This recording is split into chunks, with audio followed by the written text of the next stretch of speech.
wabarakatuh. Kami dari kelompok 11 akan membahas tentang tanggung jawab sosial bisnis. Nah, tanggung jawab sosial bisnis itu dapat juga disebut dengan Corporate Social Responsibility atau singkatan dari CSR. Tanggung jawab sosial bisnis ini merupakan bentuk kepedulian suatu bisnis terhadap lingkungan eksternal suatu bisnis, mulai dari berbagai kegiatan yang dilakukan dalam rangka penjagaan lingkungan, norma masyarakat, partisipasi pembangunan, dan menjaga ketertiban serta berbagai bentuk tanggung jawab sosial lainnya. Nah, jadi gini, jika kita ingin membuat suatu bisnis dan membangun perusahaan, maka kita harus memperhatikan lingkungan sekitar. Untuk memperhatikan lingkungan sekitar itu dapat dimulai dari karyawan beserta keluarganya, masyarakat sekitar, dan masyarakat luas pada umumnya, dan lain-lain. Dengan tujuan peningkatan kualitas hidup mereka, karyawan dan lingkungan sekitar jika merasa terjamin, maka hal tersebut juga akan berdampak baik bagi perusahaan. Selanjutnya ada ruang lingkup CSR. Nah, ruang lingkup CSR ini dalam suatu perusahaan itu berbeda-beda. Tanggung jawab sosial perusahaan akan terus berubah dari waktu ke waktu. Hal tersebut disebabkan karena terjadinya perubahan risiko dan peraturan perundang-undang, serta tantangan terhadap reputasi perusahaan. Walaupun demikian, John Elkinston membagi ruang lingkup CSR menjadi 3 bagian. Yang pertama yaitu kesejahteraan ekonomi, yang kedua keadilan sosial, dan yang ketiga kualitas lingkungan. Sedangkan menurut Azhari, beliau berpendapat bahwa ada 5 ruang lingkup CSR. Yang pertama yaitu bidang ekonomi. Tujuan dari bidang ekonomi ini untuk meningkatkan taraf hidup masyarakat. Yang kedua ada bidang politik. Bidang politik ini terdiri dari para manajer dan karyawan suatu organisasi yang berkewajiban untuk menjaga stabilitas politik di tengah masyarakat. Yang C, ada bidang sosial. Bidang sosial ini, perusahaan juga mempunyai tanggung jawab untuk memajukan kegiatan pendidikan, mendorong kreativitas masyarakat di bidang seni, serta kegiatan sosial yang lainnya. Kemudian yang keempat ada bidang legal. Nah, dalam bidang legal ini tanggung jawab untuk taat pada peraturan perundang-undang. Jika kita ingin mempunyai suatu bisnis atau perusahaan, alangkah baiknya jika usaha tersebut beroperasi sesuai dengan undang-undang yang telah ditetapkan, serta tertib dalam membayar pajak. Kemudian yang E, bidang etika.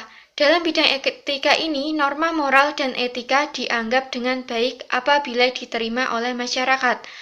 Kondisi itu juga berlaku dalam dunia perusahaan, karena perusahaan merupakan anggota komunitas dari berbagai masyarakat. Sekian dari saya. Materi selanjutnya akan disampaikan oleh pemateri kedua. Baik, saya akan melanjutkan presentasi selanjutnya. Dalam konteks perkembangan dunia bisnis yang mutakhir, pembidangan tanggung jawab sosial perusahaan semakin diperlukan, sehingga sekarang terdapat 4 bidang yang dianggap dan diterima sebagai ruang lingkup tanggung jawab sosial. Yang pertama, keterlibatan perusahaan dalam aktivitas-aktivitas sosial yang penting dan bermanfaat untuk kepentingan masyarakat. Keterlibatan perusahaan dalam aktivitas-aktivitas ini secara tradisional dianggap sebagai bidang paling utama dari tanggung jawab perusahaan. Perusahaan perlu untuk ikut bertanggung jawab menegakkan keadilan sosial, khususnya keadilan distributif, dengan cara melakukan berbagai aktivitas sosial yang pada akhirnya ikut menciptakan keadaan sosial dan ekonomi yang lebih seimbang dan lebih adil. Dan yang kedua, keuntungan ekonomi. Menurut ruang lingkup tanggung jawab sosial perusahaan ini, praktik-praktik tanggung jawab sosial perusahaan seharusnya juga ditujukan untuk mendatangkan keuntungan yang sebesar-besarnya untuk perusahaan atau untuk para pemegang saham. Dan yang ketiga, memenuhi aturan hukum yang berlaku dalam masyarakat, baik yang berkaitan dengan aktivitas bisnis maupun dengan kehidupan sosial umumnya. Hal tersebut merupakan salah satu ruang lingkup tanggung jawab sosial perusahaan yang dirasakan penting mengingat kepentingannya untuk terus berusaha dalam jangka waktu lama. Dan yang keempat, menghormati hak dan kepentingan stakeholder atau pihak-pihak yang mempunyai kepentingan langsung maupun tidak langsung dengan aktivitas bisnis sebuah perusahaan. Dan yang selanjutnya, manfaat tanggung jawab sosial atau CSR bagi perusahaan. CSR memiliki manfaat bagi perusahaan sebagai berikut. Pertama, meningkatkan citra perusahaan. Dengan melakukan kegiatan CSR, konsumen dapat lebih mengenal perusahaan sebagai perusahaan yang selalu melakukan kegiatan yang baik bagi masyarakat. Dan yang kedua, memperkuatkan brand perusahaan. Melalui kegiatan memberikan produk knowledge kepada konsumen dengan cara membagikan produk secara gratis, dapat menimbulkan kesadaran konsumen akan keberadaan produk perusahaan sehingga dapat meningkatkan posisi brand perusahaan. Dan yang ketiga, mengembangkan kerjasama dengan para pemangku kepentingan dalam melaksanakan kegiatan CSR. Perusahaan tentunya tidak mampu mengerjakannya sendiri, jadi harus dibantu para pemangku kepentingan, seperti pemerintah daerah, masyarakat, dan universitas lokal. Maka perusahaan dapat membuka relasi yang baik dengan para pemangku kepentingan tersebut. Dan yang keempat, membedakan perusahaan dengan pesaingnya. Jika CSR dilakukan sendiri oleh perusahaan mempunyai kesempatan menonjolkan keunggulan komparatifnya, sehingga dapat membedakan dengan pesaing yang menawarkan produk atau jasa yang sama. Dan yang kelima, menghasilkan inovasi dan pembelajaran untuk meningkatkan pengaruh perusahaan. Memilih kegiatan CSR yang sesuai dengan kegiatan utama perusahaan memerlukan kreativitas. Merencanakan CSR secara konsisten dan berkala dapat memicu inovasi dalam perusahaan yang pada akhirnya dapat meningkatkan peran dan posisi perusahaan dalam bisnis global. Membuka akses untuk investasi dan pembiayaan bagi perusahaan. Para investor saat ini sudah mempunyai kesadaran akan pentingnya berinvestasi. Berinvestasi pada perusahaan yang telah melakukan CSR.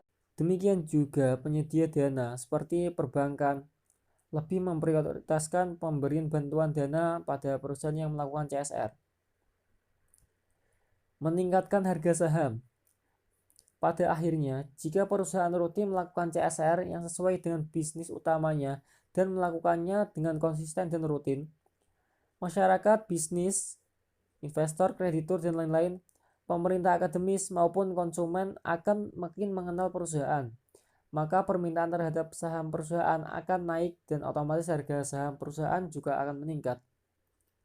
Baik, selanjutnya akan dilanjutkan pemateri ketiga. Yang ketiga ada model penerapan tanggung jawab sosial.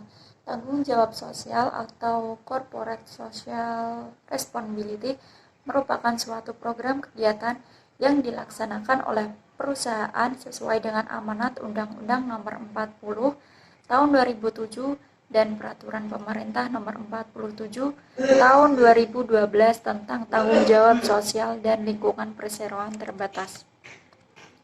Wujud program tanggung jawab sosial tidak hanya berupa bantuan-bantuan yang sifatnya jangka pendek seperti bantuan pembangunan jalan, bantuan pembangunan sarana ibadah, atau bangunan perayaan hari-hari besar nasional, akan tetapi berupa program pemberdayaan masyarakat yang dalam jangka waktu yang panjang dapat memberikan perubahan kesejahteraan masyarakat seperti pembuatan koperasi simpan pinjam, pemberian beasiswa, program orang tua asuh bagi usaha mikro, kecil, dan menengah atau UMKM, dan lain sebagainya.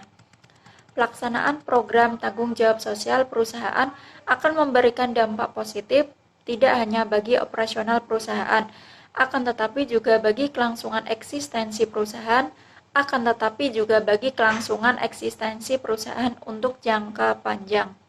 Keuntungan yang dapat diraih melalui program ini antara lain dapat mengurangi biaya, mengurangi resiko, membentuk reputasi, membangun modal sosial, dan meningkatkan akses pasar lebih luas. Nah, sebagai contoh, kasus PT Freeport Indonesia sebelum menjalankan program Sustainable Development, PT Freeport mengalami banyak kendala, baik dalam segi operasional perusahaan seperti penjaraan, gangguan keamanan, dan sorotan tajam dari berbagai kalangan. Menyadari hal tersebut, Selanjutnya, PT Freeport Indonesia mulai memperhatikan stakeholder lain seperti keluar mengucurkan dana 1% dari keuntungannya antara 15 sampai 20 juta dolar untuk 7 suku Irian di sekitar Timika, menjadi pembayaran pajak terbesar pada urutan pertama setelah sebelumnya berada pada urutan ke-52. Dan ke dalam membangun sarana ibadah berupa masjid senilai 5,2 miliar untuk para karyawan yang beragama Islam setelah sebelumnya kurang memperhatikan aspek pengembangan spiritual karyawannya.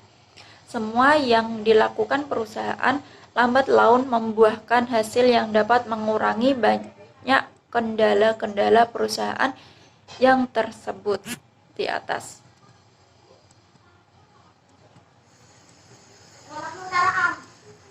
Nah, adapun dalil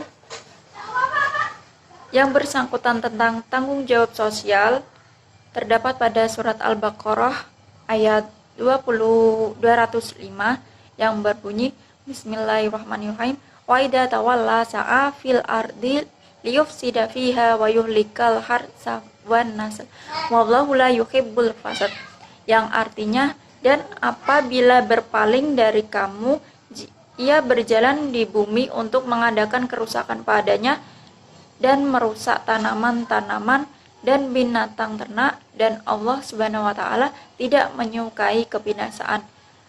Quran Surat Al-Baqarah ayat 205. Ayat ini menggambarkan secara nyata bagaimana Islam memberikan perhatian lebih untuk kelestarian alam sekitar. Segala usaha bak bisnis maupun bukan harus menjadi kelestarian alam sekitar selamanya. Perbuatan memberikan pinjaman kebajikan selain memberikan efek sosial juga boleh mendatangkan keuntungan yang berlipat ganda, baik kepada individu maupun perusahaan. Hal ini disebabkan tanggung jawab sosial dalam jangka panjang menciptakan citra yang positif bagi individu dan perusahaan, serta terbentuknya jaringan bisnis baru yang boleh menambah keuntungan. Rasulullah SAW bersabda dalam hadis yang diriwayatkan oleh Salman bin Amir yang bermaksud, sedekah atas orang miskin itu adalah sedekah, dan sedekah atas kaum kerabat mempunyai dua keuntungan, yaitu sedekah yang berpahala dan menghubungkan tali persaudaraan. Hadis riwayat Tirmidzi, hadis nomor 653.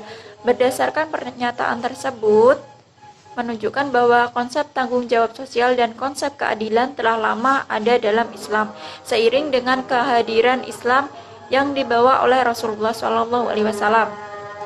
Nah, prinsip-prinsip tanggung jawab sosial yang telah digariskan dalam Al-Quran dan As-Sunnah harus dijadikan pedoman bagi kehidupan kaum muslimin dalam berbagai kegiatan termasuk dalam bisnis Islam. Sekian dari kelompok kami. Assalamualaikum warahmatullahi wabarakatuh.